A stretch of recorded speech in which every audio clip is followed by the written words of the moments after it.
herzlich willkommen bei Future Skills, Fähigkeiten für die Arbeitswelt von morgen.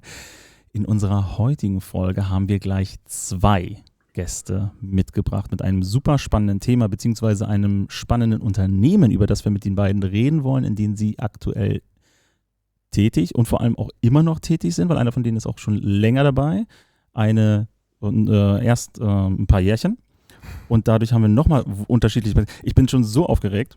Ich finde es super geil. Ich sage es einfach mal direkt rein. Wir reden heute über Zipgate. Damals eins der Vorzeigeunternehmen der agilen Transition in Deutschland und heute sprechen wir mit Laura Grimm und Stefan Lange-Hegemann. War das richtig? Ja, das war jetzt richtig, ja. Sehr gut. Ist nämlich auch der Running Gag, dass ich jedes Mal das Intro versaue. Diesmal ist es gut durchgelaufen, nicht rund, aber wir nehmen es trotzdem nicht nochmal auf. Wunderschön, dass ihr da seid. Herzlich willkommen, ihr beiden. Ja, danke schön. Vielen Dank, dass wir da sein dürfen. Genau. Noch ganz kurz für alle, die zuhören und eingeschaltet haben. Neben mir sitzt mal der bezaubernde Per Jochumsen, mein Co-Host, und hinter der Technik möchte sich nicht vor der Kamera zeigen, Tim Schneider. Aber danke, dass du da bist und das für uns mit begleitest. So, wir steigen direkt in das Thema ein und starten bei euch beiden und reden einmal ganz kurz mit euch, wer ihr seid und was ihr eigentlich bei Zipgate macht. Laura, wenn du mal kurz starten könntest, was machst du bei Zipgate? Wer bist du da intern? Wer bin ich da intern? Gute Frage. Ich bin jetzt seit einem Jahr bei Zipgate, ziemlich genau einem Jahr, und bin da Produktmanagerin und zwar im AI Innovations Team. Und genau, beschäftige mich ganz viel mit KI. Super, da sind wir nämlich direkt schon im Future Skills Bereich und ich muss mich zurückhalten, da direkt thematisch reinzuspringen, weil vorher geben wir Stefan noch einmal das Wort. Du bist nämlich schon ein bisschen länger dabei.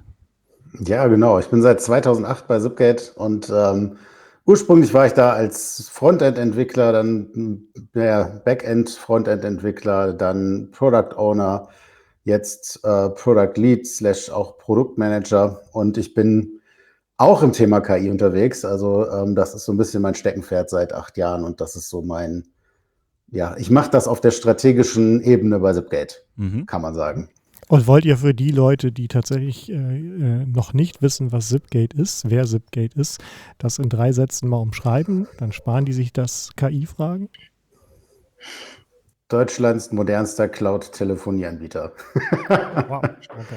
Das habe ich mir jetzt ganz schnell ausgedacht. Das ist nicht unsere offizielle Ausrichtung, glaube ich. Aber ich denke, dass das kommt ungefähr hin. Cool. Genau. Also, stumpf gesagt, ne? Digitale Telefonanlage. Für Business, aber auch für Privatkunden, oder?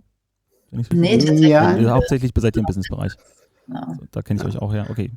Und Also wir haben noch Satellite, ne? Das ist unser Privatkundenprodukt im Grunde genommen. Das gibt es noch. Das ist so eine App, mit der man eine Rufnummer kriegt und dann zum Beispiel auch in Gruppen als Verein oder so telefonieren kann. Ja, geil. So, Stefan, wenn du seit 2008 dabei bist, wenn ich mich richtig erinnere, ging es so um 2010 los bei Zipgate mit einer Umstrukturierung. Kannst du dich noch entsinnen, wo der Bedarf herkam? Ja, als ich 2008 angefangen habe, da ist ein Kollege von mir noch mit so dicken Stapeln ausgedrucktem Papier rumgelaufen und hat uns das als Frontend-Entwickler auf den Tisch gelegt und hat gesagt, so jetzt hier, ich habe da so ein paar Pixel markiert. Und meistens sind dann 2/3 von den Papieren wieder in den Papierkorb gewandert, weil sonst wäre man ausgerastet. Und es gab halt so eine große Idee, wie ein Produkt aussah und jeder hat sich so ein bisschen selbst organisiert, wie er das denkt, dass er das hinkriegt, das umzusetzen. Und natürlich gab es irgendwie ein Produktmanagement in dem Sinne, aber das war halt schwierig, weil wir halt an so einem Punkt waren, wo wir gerade so um die 50 Mitarbeitende waren. Und das hat halt einfach dazu geführt, dass wir gar nicht so genau wussten, wo es so weiterging. Und einer meiner jetzigen Kollegen hat einem unserer Geschäftsführer, dem Tim, damals ein Buch auf den Tisch gelegt. Ich weiß gar nicht, irgendwas mit Scrum war es auf jeden Fall. Und hat gesagt, guck dir das mal an. Und dann hat er sich das angeguckt. Und ich glaube, ein paar Wochen später hatten wir schon die ersten Agile-Coaches in der Firma. Und dann haben wir das erste Scrum-Team gegründet. Das war Team Princess damals. Team Princess war ich dann auch Mitglied. Und 2 Wochen später kam das nächste. Und so ist dann die ganze Firma agil geworden. Das hat dann natürlich ein bisschen länger gedauert, bis man das wirklich sagen konnte. Aber wir fühlten uns auf jeden Fall sehr agil. Wenn du sagst, ihr fühltet euch agil, habt ihr das auch im Kontrast zu anderen Arbeitgebern und Mitbewerbern auch gemerkt? Ich glaube, viele haben das gemerkt. Ich selber war vorher bei einer Firma mit 3 Softwareentwicklern und einem Geschäftsführer. Deshalb war das, sage ich mal, man war es gewohnt, ungewöhnlich agil zu arbeiten aus dem Need heraus. Aber so wie wir das bei Zipgate gemacht haben, war es halt wirklich so, dass wir haben wirklich quasi alles genau so gemacht, wie es im Buch steht. Wir haben noch jemanden dabei gehabt, der uns beraten hat von extern. Und insofern, es war so, ich hatte damals auch so meine Berührungsängste, muss ich sagen, und ein bisschen Schwierigkeiten damit. Also es gab dann so Sachen, die so ein bisschen auch außerhalb von dem liefen, was man jetzt im Kern von Scrum sieht, zum Beispiel eben dieses sehr cross-funktionale, was damals an uns herangetragen wurde, und das fühlte sich für mich überhaupt nicht so gut an. Also ich hatte immer das Gefühl, ich bin ein Spezialist für das, was ich mache, und finde es total doof, dass ich jetzt kein Spezialist mehr sein darf. Im Nachhinein hat man dann natürlich gemerkt, das ist so nicht. Also man darf ruhig weiter Spezialist sein, ne? Aber ich glaube, den Begriff vom T-Shaped Developer, den habe ich erst ein paar Jahre später gehört, und zu dem Zeitpunkt war mir das nicht klar, dass es total okay ist, irgendwie spezialisiert zu sein. Das hat mich damals echt gestört, also wirklich. Kannst du nicht auch einen Sinn, wie du das abgelegt hast? Also du hast es jetzt ein bisschen angesprochen, aber gab es bestimmte Ereignisse, die dich da zum Umdenken bewegt haben? Oder wo du gemerkt hast, okay, das läuft doch in eine Richtung, die mir gefallen könnte? Das ist wirklich schwer zu sagen. Also erstmal Zeit zu schleichen. Ja, ich glaube, das kam wirklich schleichend. Also ich bin wirklich immer mehr zu jemandem geworden, der das für eine sehr, sehr gute Idee gehalten hat, wie wir gearbeitet haben. Ich fand das am Anfang auch toll. Ne? Ich bin immer dafür zu haben, dass man irgendwas verändert und per se erstmal positiv auf Veränderungen eingeht. Und in dem Fall war es halt so, dass man langsam, aber stetig dann doch wirklich gemerkt hat, wie das zu Verbesserungen geführt hat. Wie das einfach dazu geführt hat, dass die Kreativität von den, dann wahrscheinlich schon 100 Leuten, die da waren, wirklich auch in das Produkt eingeflossen ist und nicht nur von den 3 Leuten, die sich in einem Konferenzraum vor ein Whiteboard gestellt haben und gesagt haben, hier muss der Button sein und hier muss das Inputfeld sein. Und so haben halt alle dann irgendwann, hat man gemerkt, dass eben diese ganzen Fähigkeiten, die da in der Firma waren, auch wirklich genutzt werden konnten. Und das war halt für mich so der Knackpunkt, wo ich gedacht habe, offensichtlich ist das doch was Cooles, was wir da machen. Das finde ich einen ganz spannenden Aspekt, den ich einmal kurz festhalten möchte. Und zwar, weil ich kriege das immer wieder mit in Change-Projekten, dass die Leute dann darauf vorbereitet werden, auf die Veränderung. Und von wegen, ihr kriegt das jetzt beigebracht oder wir ändern das jetzt Mindset, noch schöner. Und dann läuft das. Ne? Also als wenn das einzelne Probleme wären, die gelöst werden. Und ich höre jetzt bei dir das raus, was ich auch mit meiner Erfahrung deckt. Das ist ein schleichender Prozess. Das passiert über Zeit und jeder hat einen anderen Punkt. Ne? Wichtig ist, dabei zu bleiben und das auch durchzuziehen. Ne? Da werde ich gleich noch eine Frage zu stellen. Anstatt dann zu gucken, oder am schlimmsten ja stehen zu bleiben, weil es Leute gibt, die da mit der Veränderung Schwierigkeiten haben und die erstmal zu betüdeln. Und dabei denen das Momentum wegzunehmen, die aber noch weiterlaufen. Das ist ein Effekt. Ja? Das ist ein Effekt, der bei uns damals auch stark aufgetreten ist. Es gab wirklich Leute, die hatten auch echte Probleme damit und die hatten auch keine Lust drauf. Und ich würde sagen, ich habe es nicht wirklich getrackt. Ne? Ich bin nicht in HR, aber ich würde sagen, dass wahrscheinlich so ein Drittel der Leute in relativ kurzer Zeit die Firma weitestgehend freiwillig verlassen haben, weil es einfach nicht die Arbeitsweise war, in der die sich wohlgefühlt haben. Ja. Und das war okay für euch? Vor allem fürs Management? Ja. Und gleichzeitig war es auch nicht forciert. Nee, es war nicht forciert, aber man hat halt einfach dann wirklich ziemlich stark und ziemlich schnell auch gemerkt, wenn Leute da keine Lust drauf hatten und das nicht miteinander funktioniert hat. Natürlich ist nicht immer davon ausgegangen worden, dass die Leute von selbst kommen und sagen, hey, ich bin unglücklich mit meinem Job, aber in der Regel war das schon so, dass man das beobachten konnte und wenn man sie dann drauf angesprochen hat, dann gesagt haben, das geht mir wirklich nicht so gut hier. Ja. Und ich meine, es war auf jeden Fall eine Zeit, wo es jetzt bei Leuten, die jetzt in einem IT-Unternehmen unterwegs waren, jetzt auch nicht so schwierig war, was Neues zu finden in einem nicht so agilen Unternehmen. Genau, da gab es ja und gibt es ja immer noch sehr viele. Was mich zu meiner nächsten Frage bringt, was ist deiner Meinung nach ein Faktor oder was waren Aspekte, die euch das haben durchziehen lassen? Sehr viele Geschichten sind ja mit einem schlechten Ausgang, was agile Tradition angeht. Also entweder verläuft es im Sand oder wir in unserer letzten Folge haben wir mit Johannes Schartau über Zombie-Scrum gesprochen. Ne? Also das verweist und verkommt dann halt regelrecht, kippt sogar in den negativen Zustand. konntest du bei euch was wahrnehmen, so im Nachgang, was bei euch den Ausschlag gemacht hat? Oder waren es mehrere kleine Dinge oder ist es schwer zu greifen? Also Ehre, wem Ehre gebührt. Die eine radikale Befürwortung des Ganzen durch die Geschäftsführung war auf jeden Fall ein relevanter Punkt, muss man einfach ganz klar sagen. Und ich glaube, dass die richtigen Leute zum richtigen Zeitpunkt auch abgeholt wurden. Also dass die Leute, die irgendwo in ihren Rollen Einfluss nehmen wollten und nehmen konnten, auch abgeholt wurden und entsprechend sehr früh sehr intensiv geschult wurden. Also und dass wir nicht alle direkt ins kalte Wasser geschmissen wurden, war wahrscheinlich auch nicht schlecht. Also dass wir die Teams eins nach dem anderen umgestellt haben. Tempo, aber peu à peu.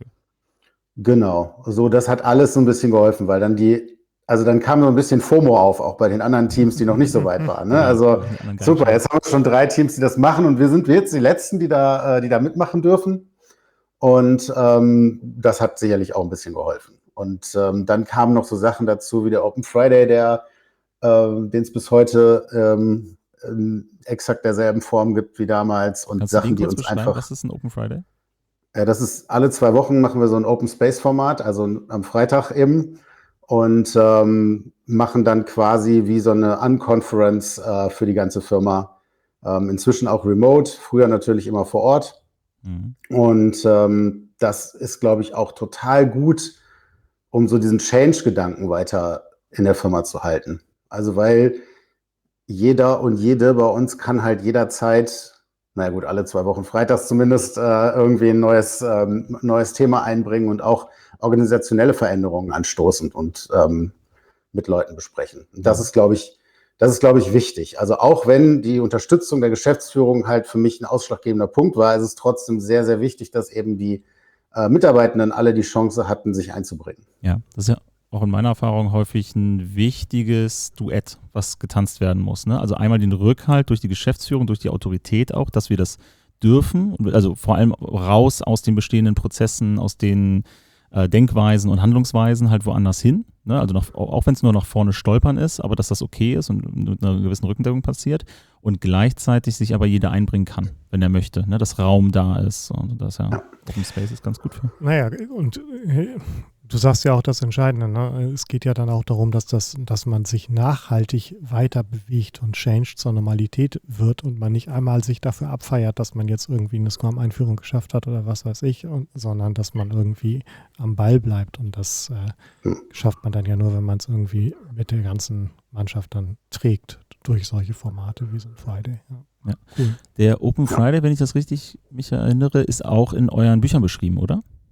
Der müsste auch in den 25 Workhacks mindestens drin sein, ja. Genau, mittlerweile sind ja 2 Bücher von euch erschienen, also von über Zipgate, 25 Workhacks und dann 18 More Workhacks oder wie der Name war, den weiß ich gerade gar nicht. HR, irgendwas, ja. Genau, 2 Bücher. Und wo wir die Bücher schon mal erwähnen, müssen wir auch einmal kurz was anderes erwähnen, und zwar den heutigen Sponsor unserer Folge. Also eine der unangenehmen Wahrheiten, die man sich stellen muss, ist ja, dass das Verhalten meiner Mitarbeitenden am Ende das Ergebnis meiner Führungsarbeit ist. Das heißt, wenn ich da immer das Gefühl habe, die kommen nicht zu Potte, die übernehmen keine Verantwortung, ist es halt dummerweise in der Leadership-Rolle so, dass ich mir die Frage stellen muss, was trage ich dazu bei, indem ich Dinge tue oder nicht tue.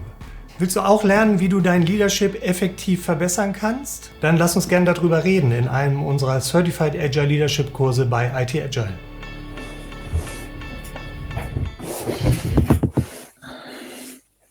So, genau. IT Agile hat ein wunderschönes Angebot für euch und unterstützt uns auch immer noch netterweise als Sponsoring-Partner, wenn ihr auch mit uns als Partner auftreten möchtet.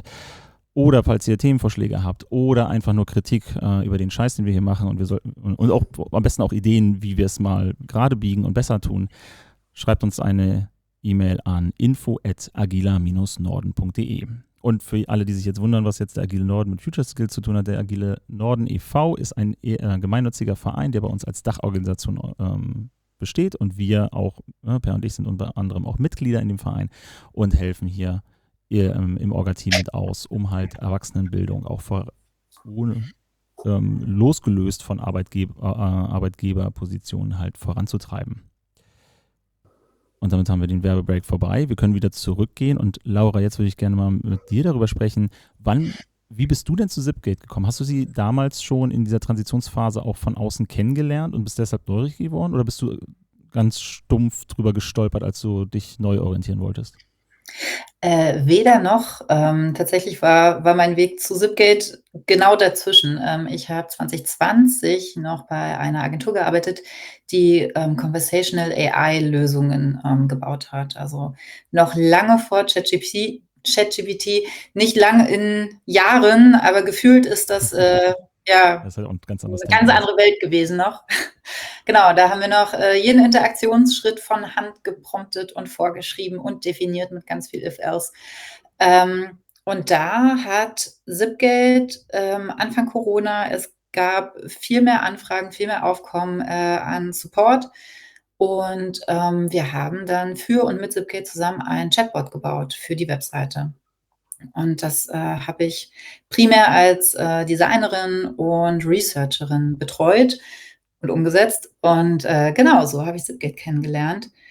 Und trotzdem das remote war, trotzdem wir da als Externe waren, war ich total begeistert von der Art und Weise, wie Zipgate gearbeitet hat. Und dieses Agil, was ich vorher schon aus Konzernumfeldern kannte, auf einmal nochmal ganz anders kennengelernt und dachte, das meinen die damit. Ach, so sollte das eigentlich. Okay, it all makes sense now. Ja, und das war mein erster Zipgate-Moment, zu merken, dass man tatsächlich einfach sehr anders arbeiten kann und trotzdem erfolgreich und vielleicht sogar oder wahrscheinlich sogar noch sehr viel erfolgreicher richtig gute Produkte auf den Markt bringt. Hast du da ein oder zwei ganz konkrete Beispiele, wo du so erlebt, Konzern agil versus agil gegenüberstellen kannst oder ein Beispiel aus der damaligen Zusammenarbeit? Also ich glaube ganz konkret wirklich so ein, ja, dann machen wir das jetzt erstmal einfach. Und das war für mich so ein wie, aber Ohne wir haben das jetzt Gremium, noch ohne gar nicht. Prozess. Ja, nee, das nicht. Das ist ja genau das Ding. Es gab schon einen Prozess. Es gab die festen Meetings, es gab Abläufe, an die wir uns auch gehalten haben. Aber es waren Fragestellungen, ich weiß gar nicht mehr, was ganz im Konkreten war, aber es war noch irgendwas nicht zu Ende validiert und wir dachten, hey, eigentlich bräuchten wir dafür Daten, eigentlich müssten wir da wirklich mal Leute rauflassen, weil ansonsten wissen wir es nicht. Wie kriegen wir das denn hin? Und dann war die Antwort, ja, wir machen das jetzt einfach. Wir gucken, wir monitoren, wir müssen schauen, was wir alles brauchen, um sofort reagieren zu können, falls es nicht gut funktioniert. Und ansonsten bauen wir das jetzt und dann machen wir genau das, was wir immer machen. Wir gucken, wie die Leute darauf reagieren, wir gucken, was für Anfragen reinkommen und dann machen wir es besser. Und das war genau das. Es klingt so, das ist das, was agil von einem möchte, aber so gelebt und so entschieden gelebt habe ich das da das erste Mal wirklich erlebt. Das beantwortet schon ein bisschen die Frage, die ich eigentlich stellen wollte. So, bist du reingegangen, also hast du angefangen bei Zipgate und hat es sich wirklich immer noch wie ein moderneres Unternehmen angefühlt als die Marktbegleiter?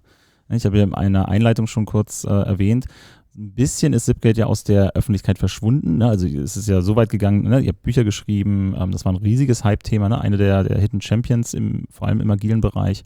Und wenn ich mich richtig erinnere, gab es sogar einen Artikel im Harvard Business Manager, also den deutschen Pendant zum Harvard Business Review, also ne, auch schon gut auflagenstarkes Blatt und auch entsprechend positioniert, wo man sonst mit dem ganzen New Work-Quatsch nicht so hinkommt.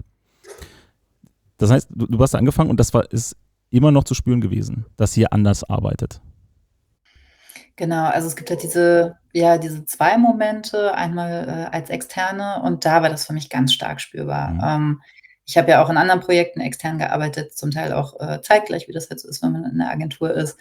Und da, genau, 2020 war das immer noch sehr stark spürbar und jetzt, wie gesagt, vor einem Jahr habe ich mich aufgrund der Erfahrung entschieden, ganz zu Zipgate zu gehen und Zipgate hat sich zum Glück auch für mich entschieden. Und auch jetzt ist es so, dass ich halt nicht nur diesen externen Blick habe und denke, das sieht von außen alles total cool aus, sondern auch jeden Tag in meiner Arbeit merke, es fühlt sich einfach anders an als das, was von anderen Firmen nach außen getragen wird. Man spricht ja auch mit Menschen und kriegt ja auch viel mit, wie das heute in anderen Firmen zugeht. Und da merke ich in Gesprächen so häufig, dass mein Arbeitsalltag einfach ein anderer ist als der von vielen anderen Menschen, die eigentlich im gleichen Umfeld arbeiten. Stefan, wie ist das bei dir? Fühlt sich das für dich immer noch frisch und modern an oder bist du so im Alltagstrott halt da angekommen und das ist jetzt einfach ein höherer Standard, aber es ist halt Standard? Also ich bin ja der Frosch, der im heißen Wasser langsam hochgekocht wird. Insofern sind das natürlich, also für mich ist das halt alles immer nur so eine graduelle Veränderung. Es gibt Veränderungen auf jeden Fall. Man merkt, dass wir größer werden. Also als Corona kam, da sind wir dann auf einmal auch mit anderen Sachen beschäftigt gewesen, nämlich mit so Sachen wie, dass wir jetzt irgendwie Chatbots brauchen und dass wir jetzt sowieso unser damaliges Format, die Lean Dus, nicht mehr fortsetzen konnten, weil wir ja auch keine Leute mehr ins Büro lassen durften.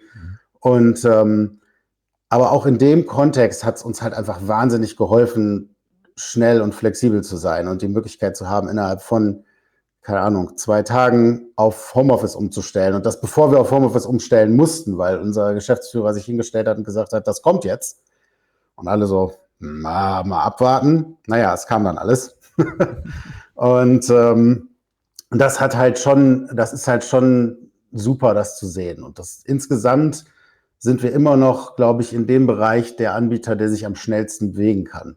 Also wenn sich irgendwelche Marktbedingungen ändern, sind wir sicherlich die da am schnellsten darauf reagieren in dem Bereich der Telekommunikationsanbieter / Telefonanlagenanbieter. Also auch die neueren Wettbewerber in dem Bereich, die aus dem Bereich kommen, sind da nicht deutlich schneller als wir. Interessant wird das halt jetzt mit den 8 Milliarden Eigenkapital aufgenommenen Startups mit 4 Mitarbeitenden oder so, die jetzt in dem ganzen KI-Bereich kommen. Das ist auf jeden Fall nochmal eine andere Form der natürlichen Agilität, der man da gegenübersteht,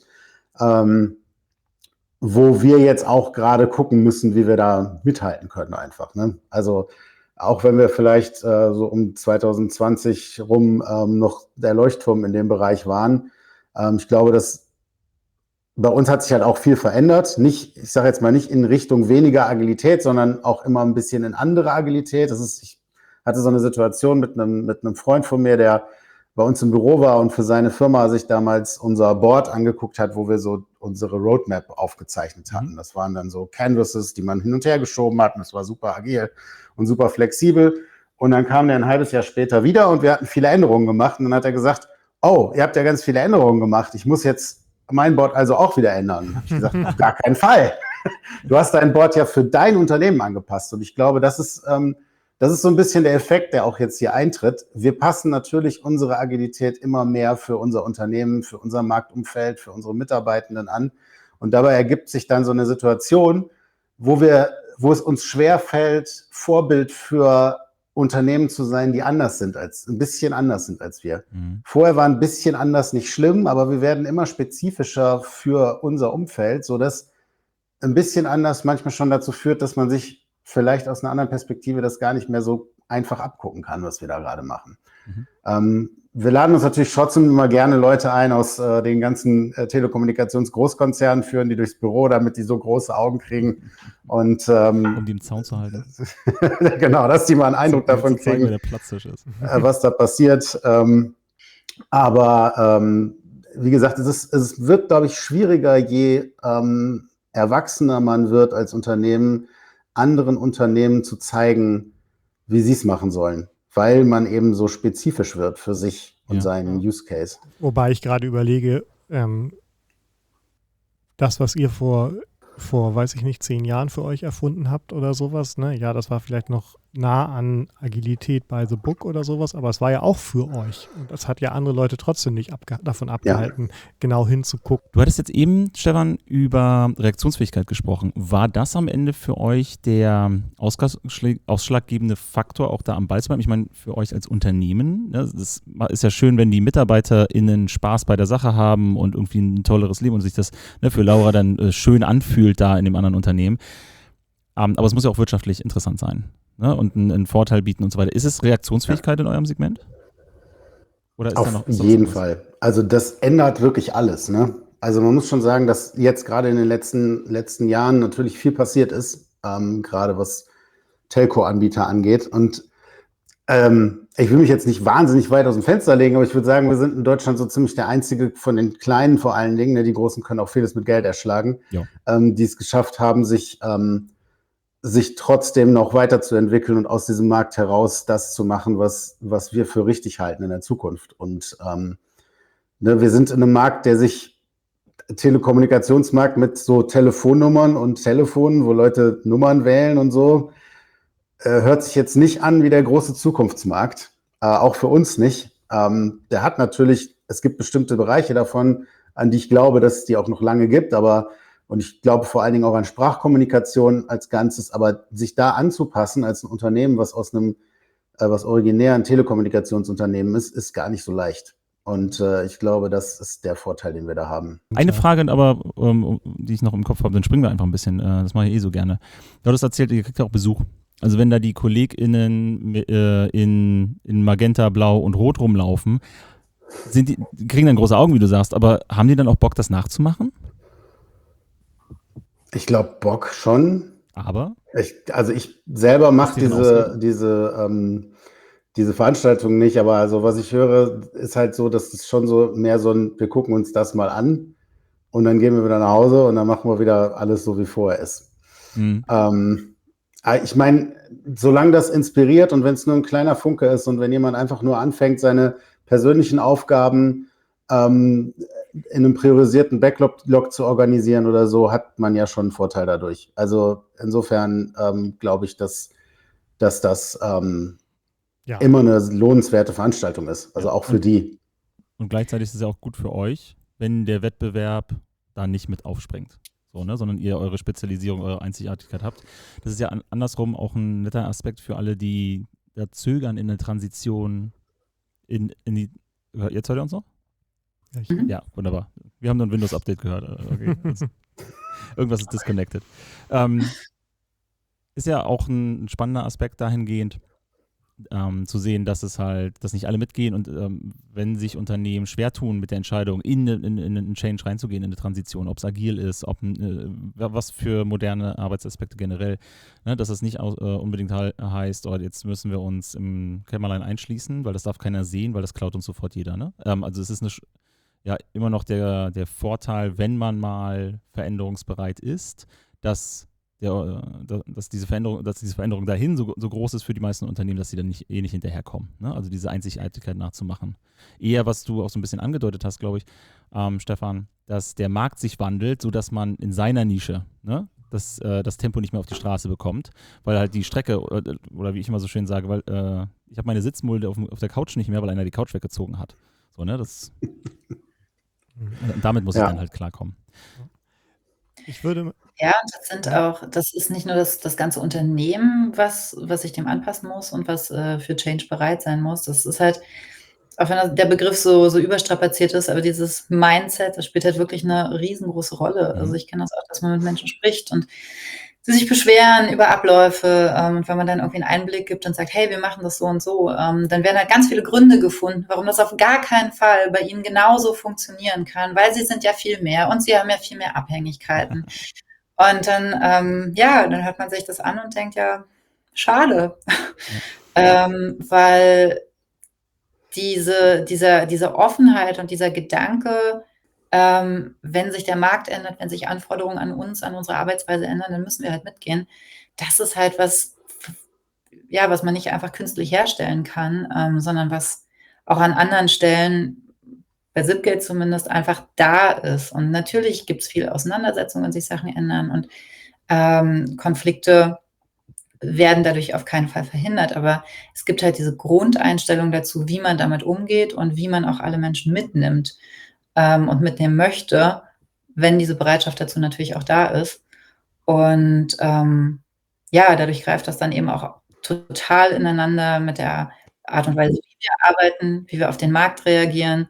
Genau, aber das finde ich das Entscheidende. Das ist, glaube ich, auch das, Stefan, du hattest das ja auch schon gesagt, ne? Die Veränderungsfähigkeit ist die Superkraft, das hat ja was mit, es ist ja ganz quasi verknüpft oder nur ein anderer Ausdruck von einem Mindset. Und deswegen macht es auch gar nicht, wenn irgendwer zu Besuch kommt. Das ist so ein bisschen wie bei Toyota. Da gibt es ja auch dieses klassische Beispiel. Ne? Da gucken sich die Leute den Laden an und dann können sie aber nicht morgen irgendwo hingehen und sagen, wir machen es jetzt genauso. Und weil sie diese Haltungsveränderung, die habt ihr euch ja hart erarbeitet über viele Jahre irgendwie, dieses Mindset, weil das kann man ja nicht herbeizaubern. Sondern das muss ja irgendwie wachsen und gedeihen und gepflegt werden. Ja. Bei Toyota gibt es ja über Toyota gibt es ja diese schöne Legende, dass sie so gern auch andere Automobilhersteller bei sich reingucken lassen, weil 2 Sachen. Zum ersten, die zeigen nur 10%, also die lassen nicht wirklich alles zeigen. Und zum zweiten ist ihnen völlig klar, das kriegen die nicht geschissen. Wenn die nach Hause kommen, selbst wenn sie es probieren, wenn sie dann wiederkommen, so ein bisschen wie du bei euch erzählt hast, ne, dann kommen die wieder, also dein Bekannter da, und dann sehen die, dass alles umgebaut wurde. Und dann sind die völlig in Panisch, ne, und fahren wieder nach Hause und bauen bei sich wieder alles um, ohne zu verstehen, warum diese Veränderungen reingekommen sind. Weil sie halt, Laura, wie du gesagt hast, das Mindset, auch wenn es so ein überstrapazierter Begriff ist, aber diese Denkweise dahinter, aus der sich ja auch Handlungsweisen dann ableiten, so, ne? Wenn die nicht in der Basis da ist, dann wird das sowieso nicht funktionieren. Dann kann man auch mit den Methoden an sich auch wenig anfangen. Aber jetzt mal ganz Man sieht das ja in der agilen Welt total oft, dass es so einen Cargo-Kult gibt. Ja. Ne? Also, dass die Leute das was beobachten und sich dann denken, ja, das müssen wir jetzt auch so machen. Also, unser 2-Mann-Startup muss jetzt auch ein Daily Stand-up machen, obwohl wir den ganzen Tag zusammensitzen und alles nur gemeinsam machen. Das ist halt, sind halt so Effekte, die dann passieren. Genau, und da gibt es ja auch, also den größten Cargo-Kult im agilen Bereich sehen wir ja mit Spotify. Gab es Unternehmen, also wisst ihr von Unternehmen, die auch versucht haben, Zipgate nachzumachen? Ich weiß, es gab schon ein paar Wettbewerber, die in manchen Bereichen, glaube ich, versucht haben, da was Ähnliches aufzubauen. Also Sales-driven Unternehmen, ne, wir sind immer schon Product-driven gewesen, Sales-driven Unternehmen, die dann einfach angefangen haben, 50 SoftwareentwicklerInnen einzustellen und dann nach 1,5 Jahren wieder alle entlassen haben, weil sie nicht wussten, was sie mit denen anfangen sollen. Das kommt natürlich vor. Also wenn man da nicht genau drauf guckt, was ist denn meine Anforderung, was braucht mein Unternehmen und vor allen Dingen, wie entwickle ich auch mein Unternehmen. Ne? Also dieser radikale Ansatz von A nach B innerhalb von 2 Tagen wird immer so auf Widerstand stoßen, dass sich das wahrscheinlich nicht sinnvoll durchsetzen wird. Und wenn die Mitarbeitenden so dagegen sind, dann werden die dadurch auch nicht schneller oder besser, sondern eher schlechter, weil sie sich dagegen wehren, so zu arbeiten. Mhm. Ja.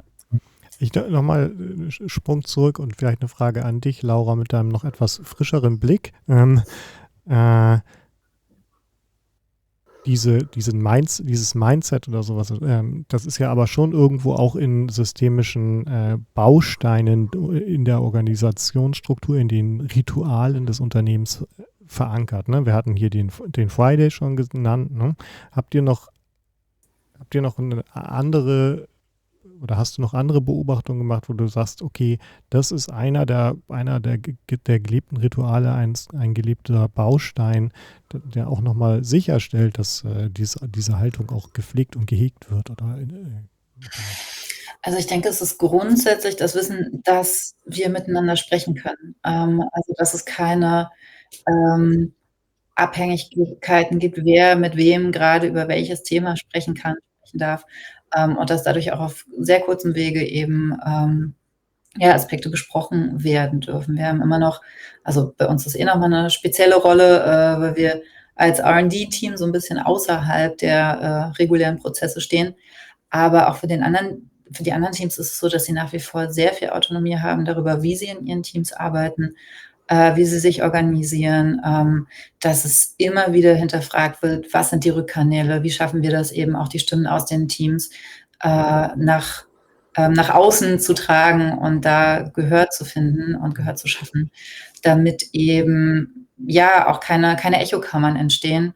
Ich glaube, das ist ganz, ganz wichtig. Also sowohl innerhalb der Teams ein gewisses Maß an Autonomie beibehalten, aber auch über die Teams hinweg die Kommunikation ermöglichen, öffnen und natürlich auch die Kommunikation der Strategie. Also das ist auch was, wo wir in der letzten Zeit sehr viel dran geschraubt haben.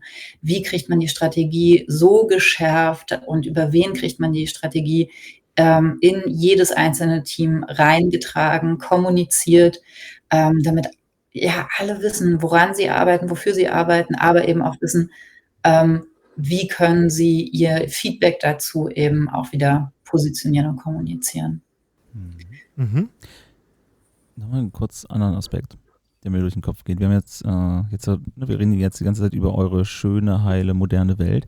Aber mal ganz ehrlich, ihr seid immer noch ein deutsches Unternehmen und die Deutschen meckern ja so gerne. Worüber beschweren sich die Leute bei euch intern? Das kann ja nicht alles Gold sein, das glänzt, oder? Wieso fangen nicht alle bei euch an, die sich bewerben? Also warum sich nicht alle direkt erstmal bewerben, weiß ich nicht, Okay, ehrlich gesagt. ja. Also ich würde mich da sofort bewerben. Aber Das kann auch an der Branche liegen. Ne? Du hast ja schon gesagt, so Telekommunikation ist jetzt auch ein bisschen altbacken. Ne? Meine Eltern hatten noch eine Wählscheibe, so ich habe noch mit Tasten gedrückt, meine Kinder rufen nur noch die Nummer in der Alexa zu, so oder dem anderen Gerät. Das kann ja vielleicht ein Punkt sein. Aber wo scheiden Leute bei euch aus? Oder woran hängen sich Leute bei euch auf? Also ich glaube, was wir jetzt im letzten Jahr ganz stark hatten, ist, dass wir ein riesiges Projekt haben, was einen Projektplan rechtfertigt, der relativ steif ist. Und das führt natürlich dazu, dass Leute sagen, jupp, wir haben uns definitiv von der Agilität verabschiedet. Oh, ja. Ich persönlich bin der Ansicht, dass das ein Zeichen von Agilität ist, dass ich in der Lage bin, auch andere Arbeitsmethoden einzusetzen in einer Situation, in der es einfach Sinn macht, sie einzusetzen. Ja, definitiv. Insofern ist das ein total nachvollziehbarer Effekt. Ne? Also wenn ich in so einem Team sitze, das jetzt einen Plan vorgelegt kriegt, was innerhalb der nächsten 16 Monate irgendwann fertig werden muss, dann ist natürlich der Effekt sofort da, dass ich sage, das hat ja mit Agilität überhaupt nichts mehr zu tun. Und ich sage mal, aus der Perspektive ist es auch völlig richtig. Das hat wahrscheinlich an der Stelle dann nur noch bedingt was damit zu tun. Und dann wird halt mein Daily Stand-Up vielleicht auch zum Cargo-Kult, obwohl das die Jahre vorher immer eine sinnvolle Veranstaltung war. Nichtsdestotrotz ist halt immer der Ansatz zu sagen, das ist eine Situation, auf die wir mit einem Tool reagieren. In einer anderen Situation reagieren wir wieder mit einem anderen Tool. Und in der Regel wird das ein agileres Tool sein als eine Form von Projektplan. Ich würde sagen, dass unser Projektplan ist auch nicht so steif, wie man sich das jetzt vorstellt, wie ich das jetzt erzähle, aber für eure Verhältnisse dann entsprechend schon. Für unsere Verhältnisse auf jeden Fall, genau. Andere Firmen lachen darüber. Aber man merkt das halt. Ne? Dann gibt es andere Dinge wie manchmal eine sehr undurchsichtige Karriereplanung einfach. Es ist manchmal schwierig ist zu sagen, was mache ich denn jetzt, wenn ich eine bestimmte Rolle habe und ich habe eigentlich vor, in meinem Leben irgendwie karrieretechnisch weiterzukommen. Was mache ich denn in einem Unternehmen, in dem ich ganz sicher keine Personalverantwortung bekommen werde? Zumindest, oder auch schon habe, in einem bestimmten Maß. Und es gibt halt keinen Unterschied, ob ich jetzt ganz nah an der Geschäftsleitung dran bin oder ob ich seit einer Woche ein Praktikum mache. Letzten Endes habe ich eine ähnlich große Personalverantwortung, weil ich genauso entscheide, wen wir einstellen, wie Leute, die seit 15 Jahren da sind. Und dann ist es manchmal, glaube ich, sehr schwer, sich zu sagen, habe ich denn überhaupt eine Perspektive? Also kann sich da was entwickeln? Und das sind halt auch so Sachen, die muss man systemisch angehen. Und das versuchen wir als Unternehmen halt auch, da Veränderungen anzugehen. Dabei kommen dann manchmal Sachen raus, wo ich mich dann immer frage, das kenne ich aber von dem großen Logistikdienstleister, wo meine Freundin arbeitet, auch irgendwie. Ja, und das ist schwierig, ne? Also es ist einerseits, es kommen auch viele Sachen zusammen. Also einerseits gibt es dann Teams, die eben ein Projekt in dem Fall wirklich umsetzen über einen längeren Zeitraum. Andererseits gibt es halt einen Markt, der sich schnell verändert, wo sich dann auch wiederum andere Anforderungen sehr schnell ändern und wo es dann fast schon zu agil ist und wo man dann zu sehr auf Change und angepasste Anforderungen reagieren soll. Und dadurch entsteht natürlich auch ein Spannungsfeld.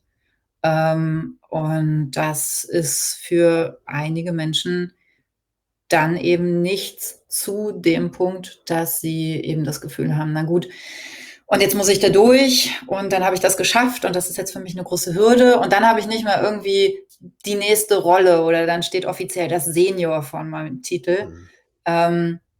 Und dann geht die Rechnung für manche Menschen halt einfach nicht mehr auf. Mhm. Und das ist ja auch okay, ne? Also Hauptsache, die Leute sind sich da bewusst, dass sie das wollen. Und die Firma ist halt so transparent, um zu sagen, so das gibt es halt in der Form bei uns nicht. Ne? Dass man da im Guten auseinandergehen kann.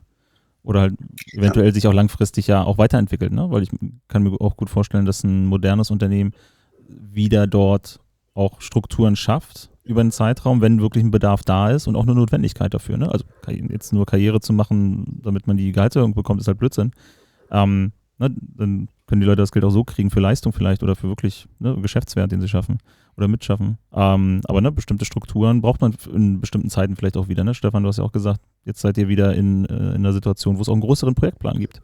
So, ne? Das kommt und geht ja auch. Ne? Und das ist ja das Schöne, wenn du wirklich vor allem nicht nur moderne Arbeitsweisen, aber speziell auch agile Systeme halt eingebaut hast, dass du dort Spielraum hast, ne? Und da mitgehen kannst mit dem, was gerade notwendig ist. Ja. Aber apropos, ja, gerne erstmal. Also Laura und ich, wir sind natürlich in einer Situation, für uns ist das noch immer relativ weit weg. Wir sehen uns sehr häufig, dass wir irgendwie ein Meeting machen und sagen, was machen wir eigentlich morgen? Ich glaube, es passiert halt in anderen Teams nicht so häufig wie bei uns mit dem ganzen R&D-Ansatz. Mhm. Da müssen wir auch gleich nochmal reinsteigen. Vorher wollte ich einmal kurz euch fragen, wie ihr denn das Thema seht, dass Agilität eigentlich tot ist. So in der öffentlichen Darstellung wird sehr viel darüber geheult, dass Agilität nachlässt, also die Nachfrage am Markt, die öffentliche Nachfrage nach Agile Coaches, Scrum Master, Product Owner und sowas lässt nach. Product Owner vielleicht nicht ganz, aber auch da sind es andere Product People Rollen und Namen, die eher gesucht werden. So, und Agilität ist einfach kein Hype-Thema mehr. Aber ihr macht das trotzdem noch? Ja, das ist ja dann die Frage, was ist Agilität? Also wenn Agilität bedeutet, dass man für die richtige Situation das richtige Tool auswählt und guckt, wie lange das funktioniert und auch bereit ist, auf die Notbremse zu treten, wenn man merkt, dass das Tool nicht mehr den Zweck erfüllt, dann würde ich sagen, sind wir auf jeden Fall agil. Mhm. Wenn das heißt, das agile Manifest hängt an der Wand und wir können das alle runterbeten, da wird dann halt erstmal nicht. salutiert Ja, vom Schweber und Sauerland gegenüber. Ja, und natürlich haben sich bei uns viele, viele Aspekte dessen, was in vielen Köpfen mit Agilität untrennbar vereinbar ist, geändert, wie bestimmte Rollen, auch bestimmte Rituale. Mhm. Aber ja, für mich ist Agilität vor allem die Fähigkeit und die Bereitschaft, sich an die Situation, an den Markt, an interne Prozesse anzupassen. Und ja, in dem Fall würde ich sagen, machen wir das auf jeden Fall. Laura, als du Entschuldigung? Nee, lass ruhig Laura. Genau, Laura, als du letztes Jahr, also ungefähr vor einem Jahr angefangen hast bei Zipgate, also du hast ja schon vorher mit denen gearbeitet und bist ja dann rüber, wie wurde dir das denn verkauft, beziehungsweise erklärt, was Zipgate macht? Also wird das intern als Agilität bezeichnet oder habt ihr da andere, vielleicht auch eigene Formulierungen für? Also dieser Begriff Agilität wird intern vor allem verwendet, wenn wir uns fragen, ob wir das eigentlich noch machen. Mhm. Aber das ist eher in Situationen, wo Arbeitsweisen hinterfragt werden. Ich bin nicht angekommen und in meinem Bewerbungsprozess war das nicht, wir arbeiten übrigens sehr agil und was verstehst denn du darunter und match da jetzt die Vorstellung, sondern auch da schon, ja, du wirst wahrscheinlich nochmal anders arbeiten als andere Teams bei Zipgate, weil das eben ein anderer Ansatz ist, sehr viel, sehr spontan erarbeitet wird bei uns im Team. Und ansonsten war das sehr wenig Thema, weil ich halt schon ziemlich gute Vorstellungen, ziemlich guten Einblick hatte, wie genau Zipgate arbeitet. Also ich habe auch das Gefühl, dass Agilität so ein bisschen, das ist ja diffundiert in alle Bereiche. Und wenn ich jetzt auf eine Produktkonferenz gehe, also explizite Produktkonferenz, nicht agile Produktkonferenz, dann habe ich die gleichen Speaker, die ich früher nur auf der Agile hatte. Und dann brauche ich nicht mehr zur Agile zu gehen. Dann habe ich das alles da. Ja, und ich glaube, das ist auch so ein Ding, was dazu führt, dass etwas stirbt, ist, dass es einfach allgegenwärtig ist. Ja. Und apropos Sterben, Per, du musst ja deine Frage gleich für später aufhemmen, sorry. Not sorry. Ja, gaukel mir das nur vor. Apropos Sterben. Ich hatte ja auch in der Anleitung gesagt, ne, früher war Zipgate ein sehr gehyptes Unternehmen in dem Bereich. Hidden Champion in Deutschland, was modernes Arbeiten angeht und Agilität. Und mittlerweile ist das ein bisschen, jedenfalls in meiner Wahrnehmung, abgeflaut. Habt ihr dafür eine Begründung? Also sind die Leute, die sich für euch interessiert haben, also ist die Nachfrage einfach abgewandert? Oder geht ihr nicht mehr so weit nach außen? Also warum gibt es kein 3., 4. Buch über Zipgate und eure tollen Methoden? Das gibt es bisher nicht. Ja. Also ich denke, es hat halt wirklich viel damit zu tun, dass, das spielt halt mit den anderen Prozessen auch zusammen. Es ist halt nicht mehr das Thema, wo man sich hinstellt und Bücher zuschreibt, sondern entweder haben das Unternehmen adaptiert und transformiert, so wie es für sie passt, oder das wird wahrscheinlich auch nicht mehr passieren. Und auch das ist ja genau unser Ansatz, zu sagen, ist das ein Thema, mit dem wir haben uns ja nie mit Agilität auseinander, also Stefan, korrigiere mich da gerne, aber mein Eindruck ist zumindest, Zipgate hat ja nie agil gespielt, um agil zu sein, sondern weil das eben das Mittel der Wahl war, um gute Produkte auf die Straße zu bringen und Mitarbeitende zu haben, die alle an einem Strang ziehen. Und dann nebenher diesen Prozess noch zu dokumentieren, andere Leute dazu einzuladen und darüber ja vor allem auch Impulse zu kriegen, das war halt einfach eine mega Kombi. Also da ging es ja auch nicht darum, der Welt zu erzählen, wie sie agil spielen soll, sondern es ging darum, in Austausch zu treten und das halt parallel zu dokumentieren und darüber auch wieder Feedback zu kriegen, Impulse zu bekommen, die eigenen Prozesse auch wieder anzupassen. Und irgendwann war diese Art von Impulsgebung, diese Art von Austausch nicht mehr das, was Zipgate weitergebracht hat, um die eigenen Herausforderungen anzugehen. So nachträglich zumindest ein Blick darauf. Auch am Arbeitsmarkt nicht? Also ich kann mir gut vorstellen, ne, das als Aushängeschild muss das doch interessant sein, oder? Um BewerberInnen anzulocken. Da hätte ich ja eine Theorie zu. Also ich fand das total schlüssig, was du gesagt hast, Laura, dass das ja auch so ein bisschen so, wenn ich das nochmal teache, was ich da gerade selber erlebe und durchlebe, indem ich es in Büchern schreibe, auf Vorträgen vortrage und sowas, dann vertiefe ich ja auch nochmal mein eigenes Verständnis. Das heißt, es ist das eigene Lernbedürfnis, was da auf jeden Fall mitschwingt, wenn man sowas macht. Ne? Vielleicht auch, ne? Ich glaube, und das ist ein ganz anderer Motivator und vielleicht für viele Menschen auch ein deutlich heftigerer Motivator, gewichtigerer Motivator als Employee Branding für Recruiting. Okay, dann ziehe ich meine Frage zurück und formuliere um. Ist das moderne Arbeiten bei euch ein Schlüsselfaktor für die Personalgewinnung? Geht ihr damit raus? Ich glaube, das ist schon definitiv immer noch ein Schlüsselfaktor für die Personalgewinnung. Also der berühmte Obstkorb in der Stellenanzeige oder so, ja, das ist halt das macht halt auch überhaupt gar keinen Spaß. Ne? Also wir versuchen natürlich schon, Menschen zu finden, die zu uns passen als Unternehmen und die auch gerne schnell denken und gerne in einem sich stark verändernden Umfeld arbeiten. Und dementsprechend ist das natürlich schon auch unsere Kommunikation. Was wir jetzt wieder versuchen nach Corona, ne, so Laura ist ja zum Beispiel fully remote, wir haben einige fully remote Stellen, und die sind halt trotzdem oft bei uns im Büro. Also korrigiere mich, Laura, aber du bist ja sehr oft quasi in Düsseldorf. Und deshalb haben wir halt auch sehr viel lokale Dinge, die wir machen. Also Düsseldorf hängt im Moment wieder voll mit einer Plakatkampagne von uns. Nicht, weil wir die Leute immer im Büro haben wollen, was auch gar nicht geht. Unser Büro ist inzwischen viel zu klein für alle, sondern einfach, weil das den Leuten einfacher macht, vorbeizukommen, um mal Hallo zu sagen. Und insofern ist das vielleicht nicht das, was wir jetzt so nach außen groß raushängen außerhalb von unserer Community, aber wir sponsern Konzerte. Wir haben ja die Stadt, wie gesagt, gerade mit einer Plakatkampagne vollhängen und so. Uns fällt es halt manchmal nicht so leicht, außerhalb von unserer Location hier zu suchen. Es ist tatsächlich, ne, ihr habt ja gehört, Laura ist ja auch dazu gekommen, weil sie uns kannte als Kunden sozusagen. Und das ist vielleicht ich weiß nicht, ob es eine Stärke oder eine Schwäche ist. Ich vermute, es ist eher eine Stärke, dass wir halt sehr stark in die Kommunikation gehen mit allen Leuten und auch mit unseren Mitarbeitenden und auch mit unseren Bewerbern. Ja, der Bewerbungsprozess ist ja immer noch ein Peer-Prozess, wo die Teams quasi sich aussuchen, mit wem sie zusammenarbeiten wollen und so. Und das ist jetzt nicht so, dass wir da aktiv darauf hinarbeiten, dass wir jetzt nicht Leute aus dem weiteren Umfeld bekommen. Wir wollen das, ist total toll, aber uns fällt es halt einfach leichter. Und manchmal reicht es auch, wenn es einem leichter fällt, das zu machen, was einem leichter fällt.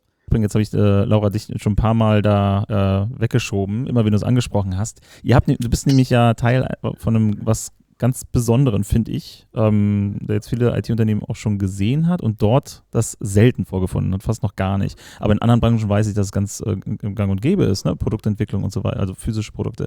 Und zwar eine Research- und Development-Abteilung, eine R&D, die sich jetzt viel mit KI beschäftigt, das habt ihr ja eingangs schon erzählt. Aber wie kommt Zipgate dazu, vielleicht seht ihr euch auch ganz anders, aber als Softwareunternehmen eine R&D-Abteilung zu haben? Ja, ich finde das sehr, sehr naheliegend, gerade wenn man sich anschaut, was wir tun und was Zipgate die letzten Jahre getan hat. Stefan hat das schon angesprochen. Telefonie ist jetzt nicht mehr das Thema, was für sich alleine Menschen überzeugt. Das hat sehr lange funktioniert. Eine sehr moderne Cloud PBX mit einem wirklich guten und intuitiven Interface. Das war lange Alleinstellungsmerkmal genug. Telefonie nimmt ab, es gibt weitere Player, Videotelefonie wird immer wichtiger. Und dann muss man eben gucken, wie behält man oder was wird das neue Alleinstellungsmerkmal? Wie bleibt man weiter relevant? Wie schafft man das, genau das, was ein R&D-Team ja tun oder vorleisten soll, wie schafft man es immer einen Schritt voraus zu sein und abwägen zu können, in welche Richtung es weitergeht, um einfach relevant zu bleiben? Ja, und gleichzeitig gibt es ganz viele andere Unternehmen neben euch, die sagen, ja, so eine neuen Themen, vor allem KI, das ist eine Sache, die geht alle was an und da muss jeder was ausprobieren.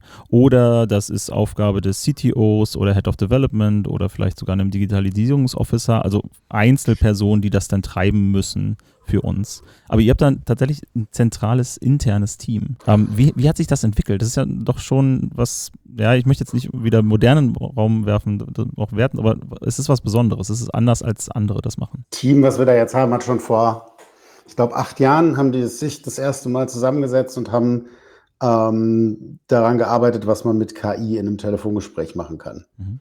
Und die Situation war dann auch einfach, dass wir uns einfach hinsetzen konnten und sagen können, wir machen jetzt das und das und das.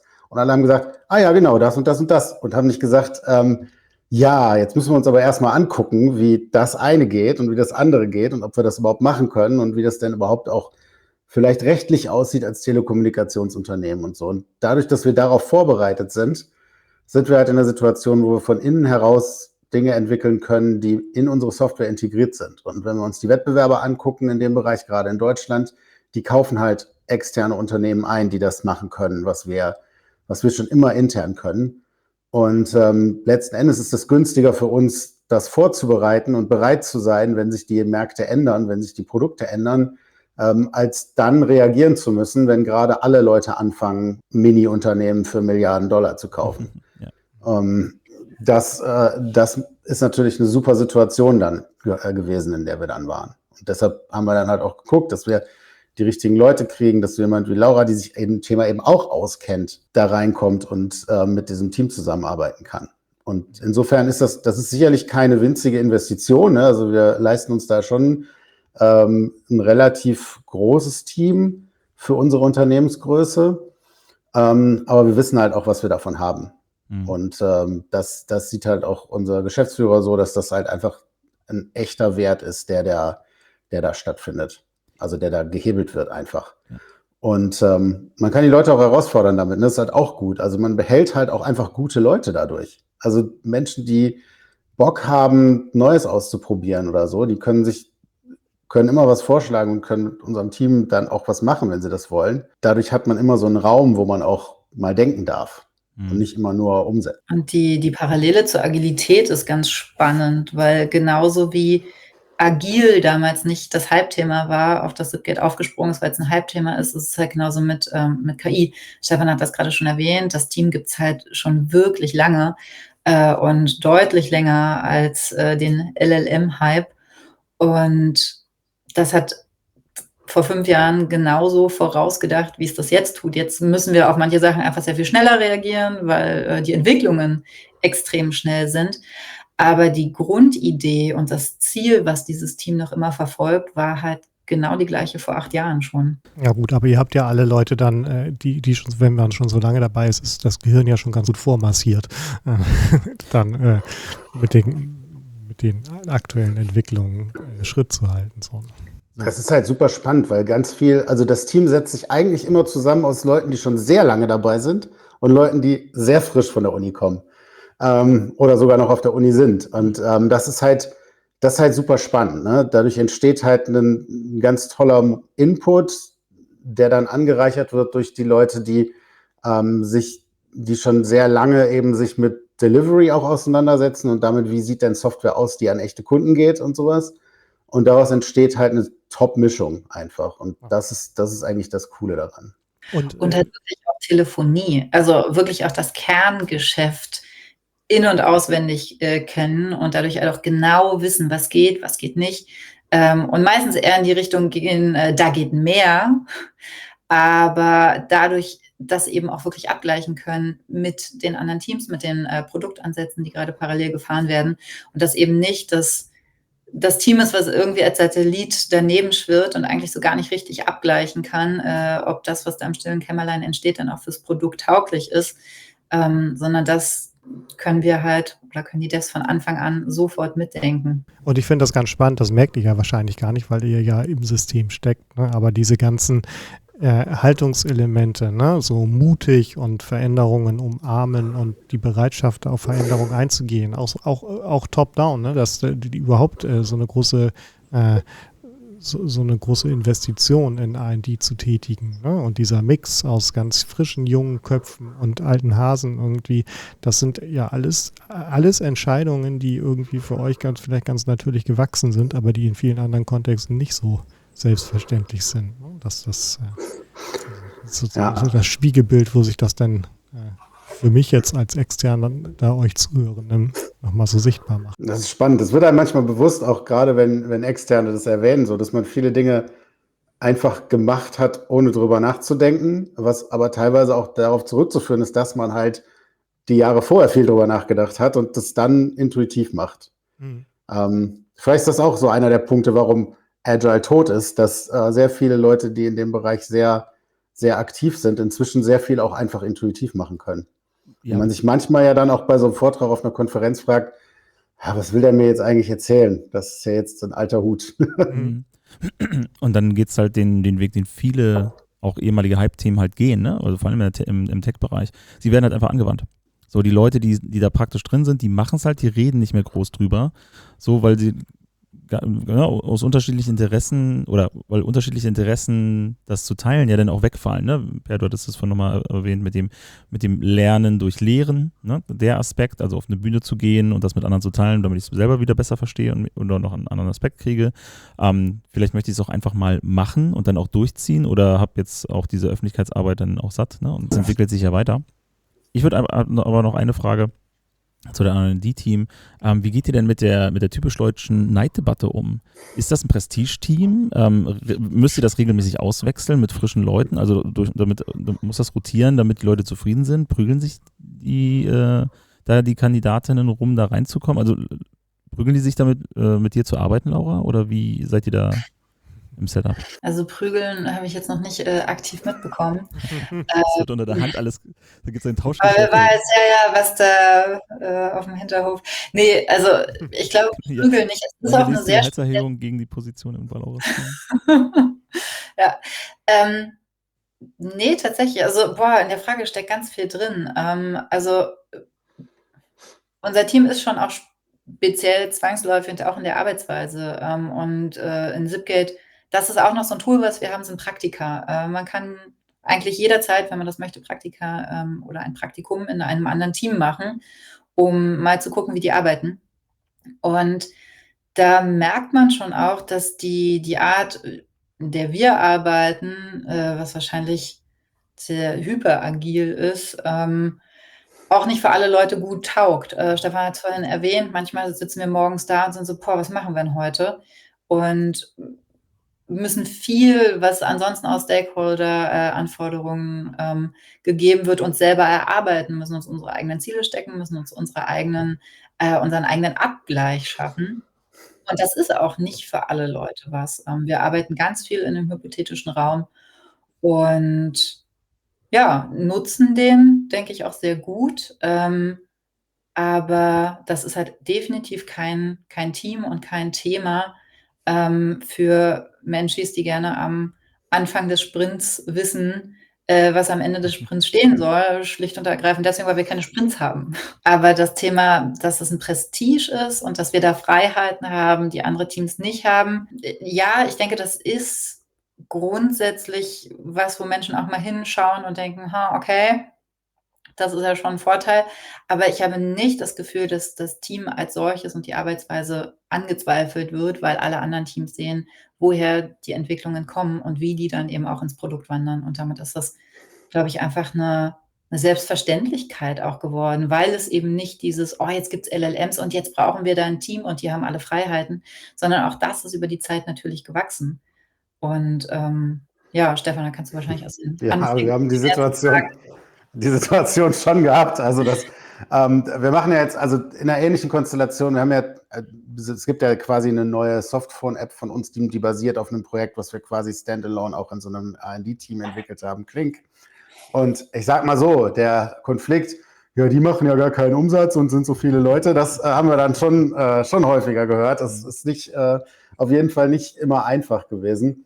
Aber wir versuchen halt auch immer zu integrieren, ne? Und die Leute auch also auch Ideen einzusammeln. Und der Open Friday hilft uns zum Beispiel dabei. Und wenn jetzt jemand kommt und sagt, ich habe eine mega Idee und ich bin der Einzige oder die Einzige, die das umsetzen kann, dann sagen wir ja auch nicht, ja, dann hast du halt Pech gehabt, weil du bist ja jetzt in deinem Nicht-R&D-Team und da kannst du halt nichts machen, sondern gucken wir halt, dass wir uns darum bemühen, dass wir diese Person einbinden bei uns und das dann gemeinsam machen.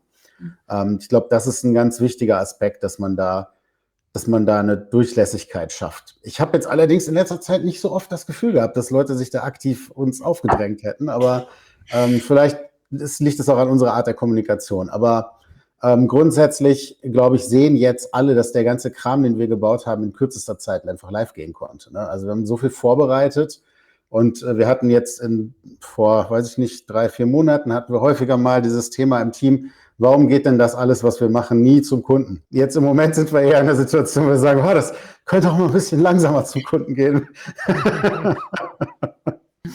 Also das ändert sich dann auch. Wie man es macht man es falsch. Ne? Zu schnell, zu langsam. Ja. Wir hatten das Thema heute gerade, ne? Dass wir davon ausgehen, dass es so eine Wellenbewegung und dass wir jetzt wahrscheinlich erstmal wieder vorarbeiten werden und dann händeringend Menschen andrehen wollen, was wir gerade erarbeiten. Und das passiert nicht. Und das passiert dann aber halt ein paar Monate später. Und Teil unserer Teammission ist eben auch, andere Teams zu enablen. Und die können jederzeit zu uns kommen. Das war gerade in den letzten Monaten häufiger der Fall. Auch sehr spontan, das ist der Vorteil, wenn man keine Sprints plant. Und von heute auf morgen sagen können, hey, ich bräuchte da mal jemanden von euch für einen Tag oder auch länger als einen Tag, um uns zu unterstützen, da ein neues AI-Feature einzubauen oder das nochmal anzupassen für die KundInnen. Und dann geht das halt. Und dann muss da auch nicht groß was geplant werden, sondern wenn da jemand aus der Firma Unterstützung braucht, dann ist die halt auch da. Und ich denke, das ist ein ganz wichtiger Aspekt dafür, dass die Akzeptanz auch da ist bei den anderen Teams, weil sie halt wissen, sie können jederzeit auf das Wissen und auch auf die Köpfe, in denen dieses Wissen entstanden ist, zugreifen. Ich finde das ganz spannend, weil Laura macht Landingpages für die Funktionen, die in dem Team entwickelt werden, nicht um die an Kunden rauszuschicken, sondern um die in der Firma zu verteilen. Also, dass die Leute verstehen, was da gebaut wurde. Ich finde es super spannend. Und genau, das hatte ich nämlich eben auch schon zwischen den Zeilen bekommen, dass ihr intern Werbung macht, ne? Und dadurch einen internen Wettbewerb habt, dass ihr nicht einfach, weder kriegt ihr direkt Anforderungen, sondern ihr müsst gucken, was interessant ist oder relevant ist auch für das Unternehmen. Und gleichzeitig könnt ihr nicht einfach sagen, jetzt müsst ihr das nutzen, sondern ihr müsst ja, wenn ich das richtig verstanden habe, das auch kundtun und dann gucken, dass die Leute das auch annehmen. Ne? Und das ist das möchte ich mal unterschreiben, als struktureller Future-Skill auf der organisationsstrukturellen Ebene, weil das ist ein Muster, was ich immer wieder sehe bei Unternehmen, die mit Agilität auch langfristig erfolgreich sind, dass sie tatsächlich den Wettbewerb, den es außen gibt, nicht abschirmen und dann intern so im schlimmsten Fall eine Planwirtschaft erzeugen, von oben nach unten runter.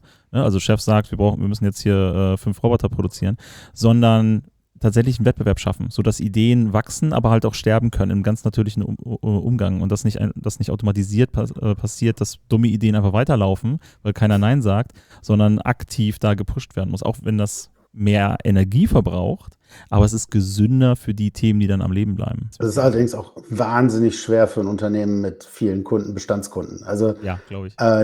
Das ist wirklich, also ne, man kann ja so einem Bestandskunden nichts wieder wegnehmen. Das ist halt das Problem, was man sehr oft hat. Und manchmal muss man das. Und dann muss man sich halt dafür aktiv entscheiden, dass man sagt, nee, tut mir leid, es gibt 3 Leute, die das benutzen. Diese 3 Leute haben jetzt einfach mal Pech gehabt, weil insgesamt sind es 150.000 Leute, die das Produkt benutzen. Und wenn nur 3 davon an dieser Funktion Interesse haben, dann, weiß ich nicht, existiert da kein Markt für dieses Feature. Genau, und das ist ja auch eine begründete Angst und gleichzeitig B, auch wieder Teil von dem Verhaltensmuster, was ihr jetzt mehrmals angesprochen habt. Genauso wie intern, bei der Transition am Anfang, Stefan hat so gesagt, sind viele Leute gegangen. So, ne? Und dass das okay ist, dass man sich trennt, ne? Weil wir werden uns verändern und das ist nicht mehr ein Ort oder ein Zustand, der für alle, die heute dabei sind oder gestern dabei waren, immer noch das Richtige ist und genauso auch mit den Kundenbeziehungen. Ne? Dafür kommen neue rein. So, und das muss abgewogen werden. Ne? Ist das, und da gehört auch ganz viel Trauen sich dazu. Ne? Du hast Mut vorhin, Mut auch erwähnt, da reinzugehen, ne? Weil man begründet davon ausgeht, dass dann der Kuchen größer wird. Ne? Also sowohl bei MitarbeiterInnen als auch bei Kundinnen und so weiter. So, jetzt habe ich vorhin von Tim schon das Handzeichen gesehen. Ich kann sagen, wollen wir mal mutig nein, nee, stopp. Ein Segment möchte ich noch kurz ansprechen, weil mich das persönlich auch interessiert und da würde ich gerne nochmal, bevor wir denn in den Abschluss gehen, Tim kann dann auch gleich nach Hause, auf euch und eure persönlichen Rollen innerhalb des Unternehmens. In so modernen Unternehmen, wenn da viel Veränderungen drin sind, erlebe ich auch immer wieder, dass Leute dann auch eher müde sind, sich noch weiterzuentwickeln, weil das ja Alltag ist, ne? Neues zu lernen und so weiter. Bildet ihr euch weiter? Und wenn ja, was sind denn für euch gerade die relevanten Future Skills, in die ihr euch einarbeitet? Und dann als anschließende Frage, wie macht ihr das? Habt ihr Konferenzen, Bücher, andere Angebote, Lesematerial, was ihr mit uns teilen könnt? Ja, also gerade an der Stelle und an dem Thema, an dem wir dran sind, kann man sich quasi nicht fortbilden. Und tatsächlich ist es so, dass ich quasi konsequent und konstant so eine Wissensfomo habe. Ist gerade irgendwas passiert, ist gerade irgendwas neu und ich habe noch nicht mal davon gehört. Das ist aufgrund dieses Themas und dieser Entwicklung, die da gerade drin steckt, glaube ich, zwangsläufig gegeben. Und dann im KI-Segment oder gehst du da links und rechts in andere Bereiche rein, die das beeinflussen oder die auch interessant sind, die vielleicht andere Leute, die sich mit KI beschäftigen wollen, gar nicht auf dem Schirm haben? Das ist immer eine schwierige Frage. Was macht man selber, was andere Leute nicht auf dem Schirm haben? Ja, genau. Ja, okay, genau. Aber also darum ja auch die Fragestellung, was ist denn für dich gerade als Future Skill identifiziert, wo du dich konkret mit weiter auseinandersetzen willst? Ist es KI im Kern oder gibt es da auch Randthemen? Ich denke, es ist KI im Kern, aber nicht zwangsläufig die Technologie, die dahinter steckt. Also ich bin auch habe keinen technischen Hintergrund. Aber im Moment ist es für mich wirklich, mich reinzudenken, wie müssen wir Softwareentwicklung verändern und anpassen mit KI? Wie kommen wir von wir haben ein Produkt und jetzt überlegen wir mal, ob wir da vereinzelt KI-Features reindengeln können. Wie kommen wir wirklich zu einem Mindset, zu überlegen, wie können wir das Produkt, das wir machen, besser machen für unsere KundInnen, schneller machen für unsere KundInnen und welche Rolle spielt KI dabei? Und wie können wir tatsächlich das, was wir da schaffen, komplett neu denken. Vielleicht merken wir an der einen oder anderen Stelle auch, dass man das nicht kann. Aber ich sehe da gerade so einen tatsächlichen Shift, wie wir Software denken, wie wir Features denken.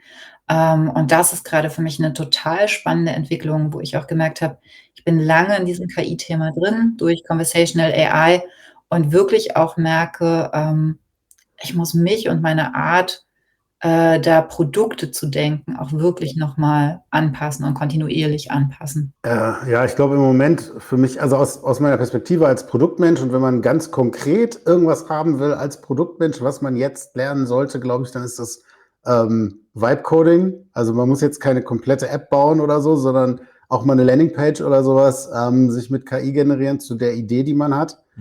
Für mich war das schon immer sehr lange, es ist eine Art zu kommunizieren darüber, wie ein Produkt aussehen kann, ist eine Landingpage. Ich finde, es ist die natürlichste Art, das zu tun und das ist was die meisten Leute verstehen. Und das eröffnet sich jetzt halt einfach für Menschen, die gar nicht so technisch sind, die einfach aus der Produktsicht drauf gucken und vielleicht auch mal einen Prototypen für ein Interface oder so bauen können. Einfach um dann den UX-Designern und den Devs zu zeigen, guck mal, so stelle ich mir das vor. Und ist immer noch, also ich finde es besser als irgendwelche Sketches oder sowas, weil man dann viel mehr über seine Ideen kommunizieren kann. Deshalb denke ich, dass das eine der Kernfähigkeiten ist, die man sich, also wenn man sich jetzt ganz konkret was angucken will, dann würde ich das sagen. Das aber wenn man jetzt so ein bisschen weiter guckt, dann glaube ich, ist das, was ja immer schon oder sehr lange schon ein wichtiges Thema ist, kritisches Denken. Jeden Tag wird man bombardiert mit Leuten, die sagen, jetzt kommt AGI, also jetzt kommt Artificial General Intelligence, die uns alle ersetzen wird.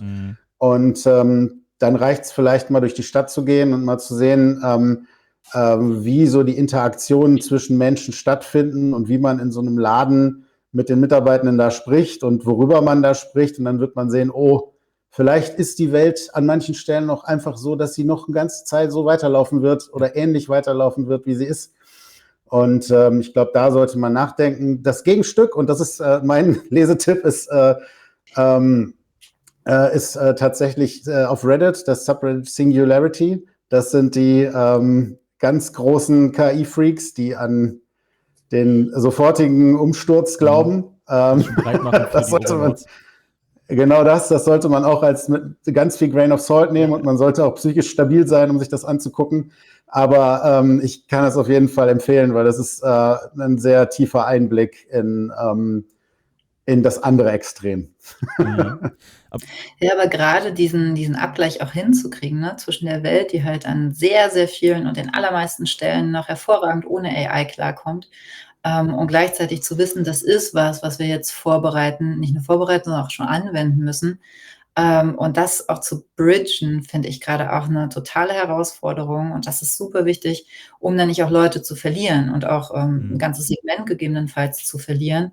Und da diesen Mittelweg zu finden, weiter zu innovieren, das Produkt so zu shapen, wie es für die Zukunft gedacht ist, aber jetzt auch nicht gleich ganze Segmente darüber zu verlieren, das finde ich gerade auch eine sehr große Herausforderung, da auch gedanklich zwischen diesen Welten immer wieder springen zu können.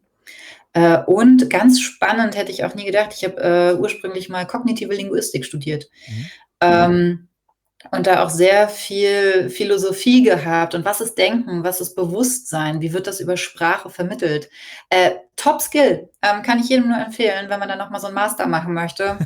Also nebenbei. Wirklich sehr, sehr gut, um diese ganzen tief verankerten Konzepte in der Philosophie, auf denen jetzt die AI-Entwicklungen fußen, wahrscheinlich einfach besser zu verstehen. Bringt mich auch, ich finde es sowieso ganz spannend, dass, obwohl wir die ganze Zeit, wahrscheinlich weil wir es abkürzen, ne, LLM, und keiner spricht aus, dass da Large Language Model drin ist. Also es wird tatsächlich in diesem KI-Kontext für mich viel zu wenig über Sprache an sich. Ne? Wir reden dann über das Prompten und hier, aber wie das funktioniert, wie wir sprechen, wie wir auch in unterschiedlichen Sprachen, ne? Also dass ich von der KI mit der KI manchmal problematisch kommuniziere, wenn ich dann mal in Deutsch, mal in Englisch und so weiter. Also auch wie die KI dann das anders aufnimmt und zurückspielt und wie ich das verstehe. Oder würde ich da, wie dass manche so gebaut sind, dass ich wie mit einem Mensch damit rede, aber ich kriege ganz andere, präzisere Ergebnisse, wenn ich tatsächlich eher daran gehe, als wäre es eine Programmiersprache, das Prompten und nicht eine natürliche Sprache und was das mit einem macht und warum wir überhaupt Sprache nutzen und wo das alles herkommt. Auch auf jeden Fall ein ganz spannendes Feld. Und Stefan, das bei dir fand ich auch besonders interessant, Vibe-Coding tatsächlich als, also du siehst es nicht als netten Hype, der jetzt einmal vorüberfliegt, so kurze Hosen-Situation, sondern es gibt da, du siehst ja tatsächlich wenn ich das richtig verstanden habe, auch das konkrete Szenario, das beim Prototyping und in der Kommunikation, also im Brückenbilden zwischen den einzelnen Fachbereichen auch. Also ich sehe natürlich auch den Use Case bei Softwareentwicklern. Der Beruf ändert sich gerade massiv und der wird sich auch nicht zurückändern. Das wird auf jeden Fall. Keiner weiß, wo es hingeht, aber es wird auf jeden Fall nach vorne gehen, ja. Wie gesagt, ich finde halt aber den Aspekt ganz toll, das eben als Prototyping-Tool auch zu sehen und das auch damit zu machen, was es heute gut kann. Ne? Also wenn es nicht von jemandem, wenn es keinen Supervisor gibt, der sich mit Software auskennt und mit Softwareentwicklung, dann sind die Ergebnisse mittel, würde ich sagen. Wenn jemand dabei ist, der sich sehr gut auskennt, dann könnte auch fantastische Software bei rausfallen. Und das ist ja jetzt nicht das Steckenpferd der meisten Produktmenschen, sich sehr gut mit Softwareentwicklung auszukennen, aber die kennen sich halt sehr gut damit aus, wie Software aussehen und funktionieren sollte. Und das kann man halt darstellen in Software. Und das finde ich halt ist ein ganz tolles Tool, einfach für jeden Produktmenschen. Jetzt habe ich gerade so einen Gedanken gehabt, der passt wahrscheinlich nicht hin, aber ich möchte ihn einmal kurz teilen, weil ich habe auch ein paar Unternehmen als Kunden, wo die so ganz typisch Kommunikationsprobleme natürlich intern haben. Und ich überlege gerade, ob die KI tatsächlich gut nutzen können, wenn die zwischen den Menschen schon Probleme haben zu sprechen, also mit der Sprache. Ob das dann da in die Richtung auch irgendwie problematisch werden wird in der Nutzung. Aber das ist vielleicht was für eine andere Session. Was sich aber auch schon durch mehrere Sessions durchzieht, und die Frage würde ich euch gerne nochmal kurz stellen, bevor dann Per den Abschluss machen darf. Und zwar, wir haben die Mensch-zu-Mensch-Interaktion jetzt auch schon angesprochen. Seht ihr KI, vor allem auch KI-Agenten, als Teammitglieder oder potenziell zukünftig Teammitglieder? Kann das passieren? Oder du hast auch heimlich unsere Strategiedokumente gelesen, oder nicht? Das ist eine Aussage, die kann ich weder bestätigen noch verneinen. Laura.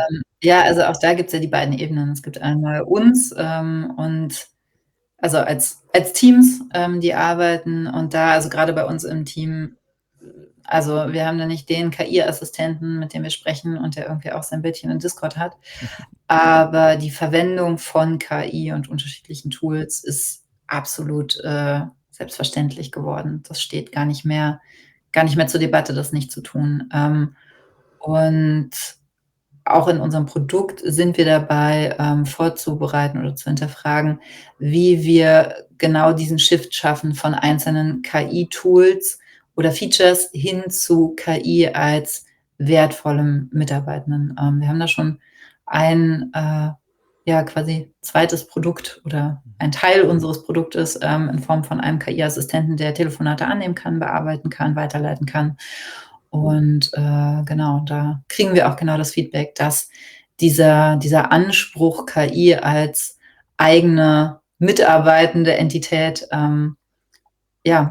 in den Alltag zu integrieren, auch wirklich einfach hervorragend funktionieren kann. Da muss ich jetzt aber tatsächlich noch mal ein bisschen tiefer reingehen, weil das ist ja spannend, das Wespennest, was ich da getroffen habe. Nutzt ihr denn intern, also ihr arbeitet ja viel mit KI, ne, vor allem im Research-Development-Bereich und bei euch jetzt auch in der Produktentwicklung, speziell bei Zipgate. Nutzt ihr es intern eher als Tool, also als effizientes Werkzeug und handelt das halt wie ein Hammer oder eine Säge oder auch ein Computer? Oder ist es bei euch auch mittlerweile, je mehr ihr es nutzt, eher, dass ihr es vermenschlicht, um eventuell auch Hürden zu senken in Interaktion? Oder gibt es da Tendenzen, wie ihr da intern mit umgeht? Ich glaube, das ist so individuell im Moment noch. Ne? Also es glaube ich, es kommt halt wirklich darauf an, wer die Tools wie nutzt. Ne? Also wir haben ein paar Kollegen und Kolleginnen zum Beispiel in der Kundenbetreuung, die das sehr stark als Tool nutzen und die natürlich sehen, dass ihr Job als KundenbetreuerInnen auch an einigen Stellen ganz stark von KI übernommen wird und die aber auch das gar nicht so als Gefahr begreifen, sondern als eine Chance, da Tools mitzubauen, die die Arbeit erleichtern und die Ergebnisse auch für die Kundschaft verbessern. Und dem gegenüber gibt es natürlich auch Leute, und das erstaunlicherweise oft auch Leute aus der Technik, die sagen, nee, das kann ich alles viel besser selber. Ich benutze es nur als Ersatz für Stack Overflow, um mal zu suchen, wie man jeden dritten Buchstaben groß schreibt oder sowas. Das ist so sehr, sehr unterschiedlich. Und das ist halt aber auch eine Aufgabe für die Organisation, ne? Und auch ein Teil unserer Aufgabe, also zum Teil unserer Aufgabe, dafür zu sorgen, dass in der Organisation Leute lernen, wie man mit diesen Tools als Tools umgeht, aber auch sich schon mal darauf vorzubereiten, dass einige dieser Tools eine ähnliche Rolle einnehmen werden wie Kollegen in der Zukunft. Ja, es war einfach großartig. Deswegen finden wir auch gar kein Ende.